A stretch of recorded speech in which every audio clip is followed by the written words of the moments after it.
नमस्कार साथियों, कैसे हैं आप सब। प्रिय दोस्तों, मैं OP Yadav real time Ashok YouTube channel पर आप सभी का एक बार फिर से स्वागत करता हूं। सभी साथियों को बताना चाहूँगा कि भाई महर्षि दयानंद यूनिवर्सिटी रोहतक की तरफ से एग्जाम्स को लेकर फिर से एक अपडेट्स निकल कर सामने आई है और साथियों यूनिवर्सिटी की तरफ से एसओपी जारी की गई है, यानी कि स्टूडेंट्स को एग्जाम्स के दौरान किन किन बातों का ध्यान रखना होगा। तो इसकी रिगार्डिंग में इन्होंने 4 से 5 पेजेस की एक PDF फाइल जारी की है, जिसमें कंप्लीट आपके जो डाउट्स है उसको क्लियर करने की कोशिश की है कि भाई किस प्रकार से आपको अपने आंसर शीट सेट करनी है, रोल नंबर कैसे लिखने हैं, कितने समय पहले आपको एक्टिव हो जाना है, किस मेल पर अपनी PDF फाइल सेंड करनी होगी, आपको क्वेश्चन पेपर किस मेल पर प्राप्त होगा। इस प्रकार की सारी जानकारी आपके साथ शेयर की है इन्होंने, SOP जारी की है, जिसकी जानकारी आप लोगों के लिए मैं लेकर पहुंचा हूं। तो भाई सभी साथियों को बताना चाहूँगा, एक तो वीडियो को देखो, लास्ट तक जरूर देखियो, क्योंकि वीडियो कुछ लंबी बनेगी। लंबी इसलिए बनेगी, हम 5 PDF पेजेस की यहाँ बात करेंगे और मैं इनको बारीकी से आपको समझाने की कोशिश करूँगा, ताकि आपको एग्जाम्स के दौरान किसी प्रकार की परेशानी का सामना ना करना पड़े। उसके बाद एक आपसे रिक्वेस्ट और करूंगा कि भाई चैनल पर यदि पहली बार आ रहे हैं तो चैनल को सब्सक्राइब करके बेल आइकन को जरूर प्रेस कर लें। ये आपके लिए कहीं ना कहीं कभी ना कभी जरूर महत्वपूर्ण अपडेट्स लेके आएगा, जिस चीज़ की आपको जानकारी नहीं मिलेगी और वो जानकारी हम आप तक शेयर करेंगे। साथियों, मैंने इस जो SOP जारी की है इसको अपने जो हिंदी भाषा में ट्रांसलेट किया है, ताकि सब बच्चे इसको अच्छे से स्वयं भी पढ़ सकें और इसको समझ सकें कि भाई कहना क्या चाहते हैं, हमें किन किन बातों का ध्यान रखना है। तो साथियों, सबसे पहले तो इन्होंने बताया गया है एक स्टूडेंट्स के लिए जो जारी की गई दिशा निर्देश हैं, इसमें पॉइंट नंबर 1 पर इन्होंने रखा है, परीक्षा शुरू होने से पहले मोबाइल या उचित इंटरनेट कनेक्शन में 2 GB डाटा पैक की उपलब्धता होनी चाहिए। यानी कि आपके पास मोबाइल के अंदर कम से कम 2 GB डाटा होना चाहिए। 2 GB डाटा आपके पास कैसे बचेगा, इसके बारे में भी थोड़ी बात कर लेते हैं। आपको जिस दिन एग्जाम होता है उस दिन रात 12 बजे के बाद थोड़ा सा ध्यान रखना है, किसी भी प्रकार की इंटरनेट की एक्टिविटी नहीं करनी है, यूट्यूब का बहुत कम यूज करना है। जरूरत के हिसाब से आप कर सकते हो, बट आपको अपना डाटा है उसको बचा के रखना होगा। किसी प्रकार की कोई फिल्म या कोई फाइल डाउनलोड नहीं करनी है। इस प्रकार की चीज़ों में इंटरनेट का ज़्यादा यूज होता है, डाटा का ज़्यादा यूज होता है, तो डाटा आपको स्टोर करके रखना है। उसके बाद पॉइंट नंबर 2 की इन्होंने बात की है कि भाई आपको जो एग्जाम्स देने के लिए अपने पास PC आपके पास हो, लैपटॉप हो, स्मार्टफोन हो जो कि काम कर रहा होना चाहिए। और इसमें बताया गया कैमरा या वेबकैम, माइक्रोफोन और इंटरनेट कनेक्टिविटी कम से कम 3 GB स्पीड का उपलब्ध होना चाहिए। परीक्षा के दौरान छात्र निगरानी में कैमरा, यानी कि ये साथी कहना चाह रहे हैं कि 3 GB डाटा 3 GB की स्पीड कम से कम आपके मोबाइल पर आती हुई होनी चाहिए। ज़्यादातर बच्चों के पास तो 4G इंटरनेट है। 2G इंटरनेट वाले बच्चे कोशिश करें, जिनके पास 2G इंटरनेट का जो प्लान है उसको 3G या 4G में कन्वर्ट करवा के एग्जाम्स के दौरान एग्जाम में बैठने की कोशिश करें। उसके लिए फ़ोन के अंदर कैमरा चलता हुआ होना चाहिए। जो भी आपको लिंक शेयर किया जाएगा, आप उस लिंक पर क्लिक करके जैसे ही पेपर के लिए बैठोगे तो कैमरा ऑटोमेटिक ऑन हो जाएगा। आपको कैमरा स्वयं ऑन नहीं करना है, कैमरों को लेकर कोई भी परेशानी आपको नहीं झेलनी पड़ेगी, ऑटोमेटिक कैमरा ऑन हो जाएगा। बट बशर्ते आपका फ़ोन का कैमरा थोड़ा अच्छा हो, जो कि क्वालिटी दे पाए, सामने वाले को आप दिख पाओ। और अपना मोबाइल फ़ोन, माइक्रोफोन का भी थोड़ा मतलब कि भाई आपकी आवाज़ उन तक पहुँच के, उनकी आवाज़ आप तक पहुँच के, उसके लिए माइक्रोफोन की भी सुविधा थोड़ी हो तो ज़्यादा बेटर रहेगा। माइक्रोफोन में आप अपना जो लीड होता है उसको भी यूज़ कर सकते हैं, वो भी बेटर रहेगा। इसके बाद 3 नंबर पॉइंट्स के अंदर इन्होंने कहा है कि भाई जो स्मार्टफोन से संबंधित जो बच्चे हैं, जिनके पास स्मार्टफोन हैं, वो अपने फ़ोन के अंदर एडोब स्कैन के नाम से कोई प्ले स्टोर पर आपको एप्लीकेशन मिल जाएगा, या फिर माइक्रोसॉफ्ट ऑफिस लेंस के नाम से कोई एप्लीकेशन आपको मिल जाएगी। वहाँ आप इसको प्ले स्टोर से अपने मोबाइल के अंदर डाल लें। और उसके बाद इसका फ़ायदा क्या होगा कि ये स्कैन करके PDF फाइल आपको जो है अपलोड करनी होगी। स्कैनिंग के दौरान इन सॉफ्टवेयर्स का आपको यूज़ करना होगा। पॉइंट नंबर 4 की यदि बात करें तो यहाँ बताया गया है, पहली परीक्षा की तारीख से पहले अच्छी तरह से जान ले कि उत्तर पुस्तिका को कैसे स्कैन किया जाएगा और एक सिंगल PDF फाइल बनाई जाएगी। यानी कि ये बता रहे हैं कि जब एग्जाम स्टार्ट होगा उससे पहले आप अच्छी तरह से इस चीज़ को सीख लें कि PDF फाइल कैसे बनानी है, और एक दिन पहले उसकी जानकारी अपने पास रखें। आपको केवल सिंगल PDF फाइल, यानी कि ऐसा नहीं है कि आप एक तो JPG फाइल होती है, JPG में सिंगल पेजेस होते हैं, पीडीएफ फाइल होती है उसके अंदर 8 से 10 पेज एक ही लाइन में मिलेंगे। यानी कि जब हम एक पीडीएफ फाइल पर क्लिक करेंगे तो 10-12 पेज जितने भी होते हैं वो सीक्वेंस वाइज 1 2 3 नंबर पर ऐसे खुल जाते हैं। और जेपीजी जो पेजेस होते हैं उनमें हमें आगे पीछे चलना पड़ता है, जैसे कि बैक का बटन यूज करना पड़ता है, आगे जाने के लिए आगे के बटन का यूज करना पड़ता है। तो इस चीज का ध्यान रखें कि पीडीएफ बनानी सीख ले। उसके बाद पॉइंट नंबर 5 में ये बता रहे हैं कि उत्तर पुस्तिका के लिए आपको A4 साइज का जो पेपर है उसको यूज करना है। यहाँ आप इस साइड देख सकते हो, इंग्लिश भाषा में इसको सही बताया गया है। A4 साइज शीट का आपको यूज करना होगा, जो आपकी आंसर शीट रहेगी उसके लिए। उसके बाद 6 नंबर पॉइंट पर बात कर रहे हैं ये कि भाई आपको आंसर शीट के ऊपर किन किन चीजों को प्रदर्शित करना होगा, ताकि भाई आप जब उसको भेजो तो देखो यहाँ आपको टाइप करना होगा अपना यूनिवर्सिटी का रोल नंबर, शब्दों में और अंकों में दोनों चीजों से लिखना होगा। नेम ऑफ पेपर लिखना होगा, पेपर किस चीज का, पेपर का कोड लिखना होगा।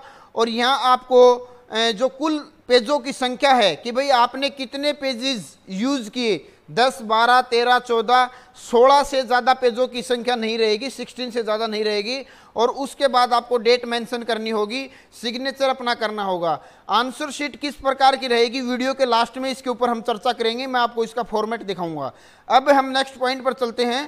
तो नेक्स्ट पॉइंट पर भी चर्चा इसी बात की गई है कि भाई जो रोल नंबर हैं वो हर एक पेज पर आपको मेंशन करने होंगे। इस चीज़ का ध्यान रखा जाए, जितने भी पेजेस का आप यूज करोगे हर एक पेज पर रोल नंबर आपको मेंशन करना है। उसके बाद नेक्स्ट पॉइंट की बात करते हैं तो ये बता रहे हैं परीक्षा शुरू होने से कम 15 मिनट पहले वीडियो से मिले। यानी कि आपको ये एक मीट कोई एप्लीकेशन है, प्ले स्टोर से डाउनलोड कर लेना। उस मीट एप्लीकेशन के माध्यम से आपको जो लिंक दिया जाएगा उस लिंक पर क्लिक करके 15 मिनट पहले जुड़ जाना है, ताकि वो जो जानकारी है आपके साथ शेयर कर सकें कि भाई किस प्रकार से आपको कैसे अपनी तैयारी करनी है, एग्जाम को कैसे टैकल करना होगा, ये सब जानकारी आपको समय से मिल पाए। तो इसके लिए 15 मिनट पहले आपको जुड़ जाना है अपने लिंक के माध्यम से। उसके बाद नेक्स्ट पॉइंट की बात करें तो ये कह रहे हैं कैमरे पर एडमिट कार्ड और फोटो आईडी दिखाने के लिए माइक्रोफोन में उसका रोल नंबर का भी उच्चारण करें। परीक्षा के दौरान उसे कैमरा और माइक्रोफोन बंद करने की अनुमति नहीं है। ये बता रहे हैं कि जब आप परीक्षा आपकी स्टार्ट हो जाती है तो एडमिट कार्ड कैमरे के सामने आपको दिखाना होगा, फोटो आईडी आपकी यानी कि पहचान पत्र हो, वोटर कार्ड हो, ड्राइविंग लाइसेंस हो, कोई भी एक आईडी हो जो ये शो करती हो कि वास्तव में कैंडिडेट यही है, ये सब आपको कैमरे के सामने दिखाना होगा। और माइक्रोफोन के अंदर आपको अपना रोल नंबर का भी उच्चारण करना होगा। माइक्रोफोन का मतलब ये रहेगा लीड लगा के यदि आप बात करोगे तो आपको आसानी से उस चीज़ों को बातों को सुन पाओगे और अपनी बात को उन लोगों तक पहुंचा पाओगे। तो इसके लिए ये बता रहे हैं कि भाई कैमरा और माइक्रोफोन एग्जाम के दौरान कंटिन्यू चलता रहेगा, बंद नहीं करना होगा। उसके बाद ये बता रहे हैं कि डाउनलोड करना होगा आपको क्वेश्चन पेपर मेल आईडी के माध्यम से, या जिस भी तरह से आपको पेपर दिया जाएगा वो आपको डाउनलोड करना होगा। पेपर डाउनलोड करने के बाद A4 साइज शीट का उपयोग करना होगा। इसके ऊपर हमारी बात हो चुकी है। उसके बाद यदि बात करते हैं तो 7 नंबर पॉइंट बता रहा है कि भाई जो भी यानी कि आप आंसर शीट का यूज कर रहे हो उसमें 16 से ज़्यादा पेज नहीं होने चाहिए। डबल साइड की बात करें तो 16, और यहाँ बताया गया है सिंगल साइड की शीटें यानी कि 8 शीट्स के ऊपर आपको अपना जो एग्जाम से उसको सोल्व करना होगा। उसके बाद भी इन्होंने काफ़ी जानकारी शेयर की है। नेक्स्ट पॉइंट की तरफ यदि चलते हैं तो बताया है परीक्षा के अंत में छात्र को जो आप एप्लीकेशन प्ले स्टोर से डाउनलोड करोगे, एडोब स्कैन और ऑफिस लेंस ऐप जो भी आप ये डाउनलोड कर रहे हो, उत्तर पुस्तिका को स्कैन करना होगा और सभी शीटों को एकल पीडीएफ फाइल में बनाना होगा, यानी कि सिंगल एक पीडीएफ बनानी होगी जो कि आपको मेल करनी होगी। उसके बाद नेक्स्ट पॉइंट में बात करते हैं, उसमें बताया गया है उसे सभी प्रक्रिया पूरी करने और निर्धारित समय के भीतर ईमेल के माध्यम से पीडीएफ प्रारूप को उसकी कोशिश की सवाल की सॉफ्ट कॉपी भेजने की आवश्यकता होगी। यानी कि जिस ईमेल आईडी से आपको मेल प्राप्त हुआ है उसी मेल आईडी के ऊपर आपको अपना जो सॉफ्ट कॉपी है उसको वापस भेजना होगा, सिंगल पीडीएफ फाइल में भेजना होगा। इस चीज़ का छात्रों को ध्यान रखना है। और इसके बाद नेक्स्ट पॉइंट की यदि हम बात करें तो नेक्स्ट पॉइंट में बता रहे हैं कि छात्रों को 20 MB से ज़्यादा का साइज नहीं होना चाहिए। जब आप अपनी पीडीएफ बनाओगे, वेब स्कैनर का यूज करोगे या फिर जो ये एप्लीकेशंस बता रही इन एप्लीकेशंस का यूज करोगे, तो इस चीज का ध्यान रखना है। 20 MB से ज्यादा की फाइल होगी वो बनी, तो फाइल की प्रॉपर्टी जब आप चेक करोगे तो उसमें साइज बताई जाएगी कि भाई आपकी जो फाइल है 10 MB की है, 20 की है, 15 की है, 17 की है, 28 MB की है। तो 20 MB से ज्यादा की फाइल यदि आप बनाते हो तो आपको परेशानी का सामना करना पड़ेगा। मैं एक बार आपको एग्जाम्पल के तौर पे ये बता देता हूं कि भाई किस प्रकार से आपको फाइल का साइज देखना होगा। मैं एक बार डेस्कटॉप पर आपको लेके चलता हूं, लैपटॉप पे। देखो मेरे पास एक ये पीडीएफ फाइल है तेज सिंह के नाम से। मैं इस पीडीएफ फाइल का साइज देखना चाहूंगा तो मैं इसके ऊपर राइट क्लिक कर रहा हूं, और राइट क्लिक करने के बाद नीचे मेरे सामने ऑप्शन खुलेगा प्रॉपर्टीज का। मैं यहाँ प्रॉपर्टीज पर क्लिक करूंगा साथियों, तो मेरे सामने ये पीडीएफ खुल गई। इसमें ये दिखा रहा है ये 187 KB की पीडीएफ है, जबकि आपको जो इंस्ट्रक्शन दी गई है उस इंस्ट्रक्शन में ये आपको बताने की कोशिश कर रहे हैं कि भाई 20 KB से अधिक की साइज नहीं होनी चाहिए। यदि साइज ज़्यादा होती है तो उसके लिए साइज कम करने का भी सॉफ्टवेयर मैं आपको बताऊंगा। सॉफ्टवेयर मैं आपको अभी बता देता हूं, नेक्स्ट वीडियो पता नहीं आप देखोगे या नहीं देखोगे। आपको अपने डेस्कटॉप पे, लैपटॉप पे गूगल ब्राउजर खोलना होगा। थोड़ा वीडियो लंबा बन रहा है साथियों, लास्ट तक जरूर देख लेना। आपके लिए सारी जो डाउट्स है उसको इसी में क्लियर करूंगा। आप गूगल में टाइप करना I love PDF.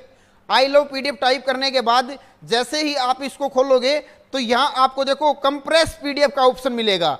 Compress PDF का ऑप्शन मिलने के बाद यहां आपको अपना सेलेक्ट फाइल पर क्लिक करना होगा, और जैसे ही आप यहां सेलेक्ट फाइल पर क्लिक करोगे तो जहां भी आपने, यदि आप देखो लैपटॉप का यूज कर रहे हो, डेस्कटॉप का यूज कर रहे हो, तो ये फॉर्मूला बहुत अच्छा है।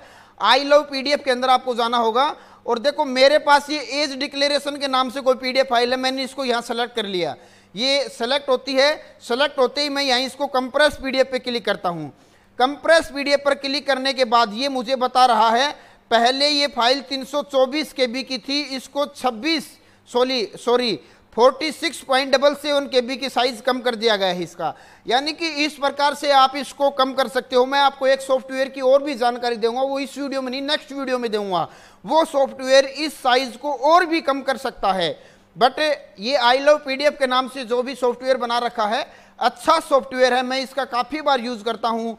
और इसमें पीडीएफ जेपीजी फाइल को पीडीएफ में बनाने का भी ऑप्शंस होता है। मैं एक बार उसके तरफ भी आपको लेके चलूँगा। थोड़ा सा वीडियो थोड़ा लंबा बन रहा है, मुझे भी पता है, बट ये बातें आपके साथ शेयर करनी अति आवश्यक है। यदि इन बातों को मैं शेयर नहीं करूँगा तो आपको फिर परेशानी का सामना करना पड़ेगा। बहुत से बच्चे ऐसे होते हैं जिनके पास जेपीजी होती है। तो देखो साथी, यहाँ जेपीजी टू पीडीएफ का ऑप्शन है। यहाँ आप कोई भी जेपीजी की फाइल को सेलेक्ट करके अपलोड करोगे तो यहाँ आपको अपलोड करने के बाद आप उसका पीडीएफ के अंदर उसको ट्रांसलेट कर सकते हो। मैं यहाँ से कोई भी एक डॉक्यूमेंट्स लेने की कोशिश करता हूँ, देखता हूँ मेरे डेस्कटॉप पे है। चल कोई नहीं, आप ये कर लेना, मैं नहीं बताऊँगा इसके बारे में। मैंने सॉफ्टवेयर का नाम आपको बता दिया है, आप इसको एक बार चला के देख लेना, आराम से इसका यूज़ कर पाओगे। वीडियो लंबा बन रहा है इसलिए मैं इसको ज़्यादा नहीं बढ़ाऊँगा। नेक्स्ट वीडियो में जब बात करेंगे तो पीडीएफ पेजेस कैसे बनाने हैं, हमें किस प्रकार से अपना स्कैन करना होगा, किस स्कैनर का यूज़ करना होगा, सब बातों पर चर्चा करेंगे। उसके बाद पॉइंट नंबर 4 की यदि बात करें हम, तो पॉइंट नंबर 4 में इन्होंने बताया है परीक्षा के अंतर्गत छात्र को जो पीडीएफ फाइल जब आप भेजोगे तो उसको किस प्रकार से उसका नाम लिखना होगा।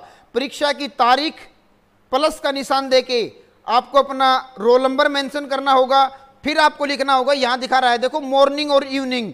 मॉर्निंग लिख के आपको यहाँ मतलब कि लिखना होगा मेरा एग्जाम मॉर्निंग शिफ्ट में था, तो यहाँ लिख के आपको आगे मॉर्निंग लिखना होगा। यानी कि ये सब कैसे करना है इसकी जानकारी मैं आपको दे देता हूं यहीं पे ही। देखो ये मेरे पास एक पीडीएफ फाइल है, मैं इस पीडीएफ फाइल को यहाँ रीनेम करूंगा। नीचे जाके इस पर राइट क्लिक करके जब इसको खोलोगे तो रीनेम हो जाएगा। अब यहाँ मुझे डेट टाइप करनी है, तो मैं आज की डेट टाइप करता हूँ 06/09/2020। सबसे पहले डेट, उसके बाद आपको मंथ, फिर आपको सन यानी कि कौन सा वर्ष चल रहा है ये लिखना है। उसके बाद प्लस का निशान देना है, रोल नंबर टाइप करना है। मैंने अपना रोल नंबर टाइप किया 25/74/28। उसके बाद मैं यह लिखता हूं मॉर्निंग शिफ्ट। आपको शिफ्ट का नाम देना होगा कि भाई मेरा मॉर्निंग शिफ्ट में एग्जाम था, तो मैंने यहाँ मॉर्निंग टाइप किया। अब आप इसको सेंड कर सकते हो यहाँ से। इस प्रकार आपको अपनी पीडीएफ फाइल का रीनेम करके उसको अपलोड करना होगा साथियों। तो मैंने आपके डाउट्स क्लियर करने की पूरी कोशिश यहाँ की है। उसके बाद यानी कि जो आपको 15 मिनट अतिरिक्त दिए गए हैं, उन 15 मिनट अतिरिक्त के दौरान ही आपको अपनी जो पीडीएफ फाइल है उसको जो जिस मेल आईडी से आपको प्रश्न पत्र प्राप्त हुआ था, लिंक प्राप्त हुआ था, उसी के ऊपर आपको भेजना होगा। नीचे दो मोस्ट इंपोर्टेंट पॉइंट्स और हैं, इनके बारे में भी चर्चा कर लेते हैं। छात्रों को परीक्षाओं के अधिसूचित समय के साथ अपनी उत्तर पुस्तिका प्रस्तुत करनी होगी। छात्रों को उसी मेल आईडी पर उपरोक्त बनाई गई फाइल को जमा करनी होगी जिसके माध्यम से उसे प्रश्न पत्र प्राप्त हुआ है। इन्विजिलेटर को आपको ये भेजनी होगी साथियों, जिस मेल आईडी से आपको प्राप्त हुई है उसी मेल आईडी पर आपको इसको सेंड करना होगा। अब आपकी जो आंसर शीट किस प्रकार की रहेगी उसके ऊपर भी चर्चा कर लेते हैं। आंसर शीट आप यहां देख पा रहे हो, देखो इस प्रकार की आंसर शीट रहेगी। सबसे ऊपर आपको जो अपना पेज नंबर लिखना होगा, हर एक पेज पर इस चीज का ध्यान रखा जाए। जो भी बच्चे हैं जैसे कि जो एमसीक्यू बेस एग्जाम देंगे उनको तो सिंगल पेज पर वो अपना आंसर दे देंगे, कोई दिक्कत नहीं है। जो बच्चे डिस्क्रिप्टिव एग्जाम देने जा रहे हैं उनको प्रत्येक पेज के ऊपर अपना पेज नंबर लिखना होगा। प्रत्येक पेज पर आपको अपना रोल नंबर मेंशन करना होगा, क्लास का नाम मेंशन करना होगा, पेपर का कोड नंबर और पेपर का नाम मेंशन करना होगा, डेट लिखनी होगी और यहाँ नीचे सिग्नेचर देने होंगे। यानी कि आप जब एग्जाम में बैठो, आंसर शीट जो आप मार्केट से खरीद के लेके आते हो, असाइनमेंट के पेज बोल देना, वो आपको दे देंगे। वो लेके आने के बाद सभी पेजेस पर इस प्रकार से अपना ये नाम, रोल नंबर, डेट डाट और जो सब्जेक्ट्स है उसको लिख लें। पेपर कोड आपको या तो पता होगा, आपकी डेट शीट में शो हो गया होगा, अन्यथा आप जब आपको क्वेश्चन पेपर दिया जाएगा तो क्वेश्चन पेपर पर भी आपको ये कोड मिल जाएगा। ये सब चीज़ें पहले से लिख के 16 पेजेस पे रख लें। क्वेश्चन नंबर इस पे हिसाब से होगा। व्हाइट पेपर जैसे फोटोकॉपी का पेपर होता है उसको यूज नहीं करना है, लाइनदार पेपर आपको यूज करना होगा।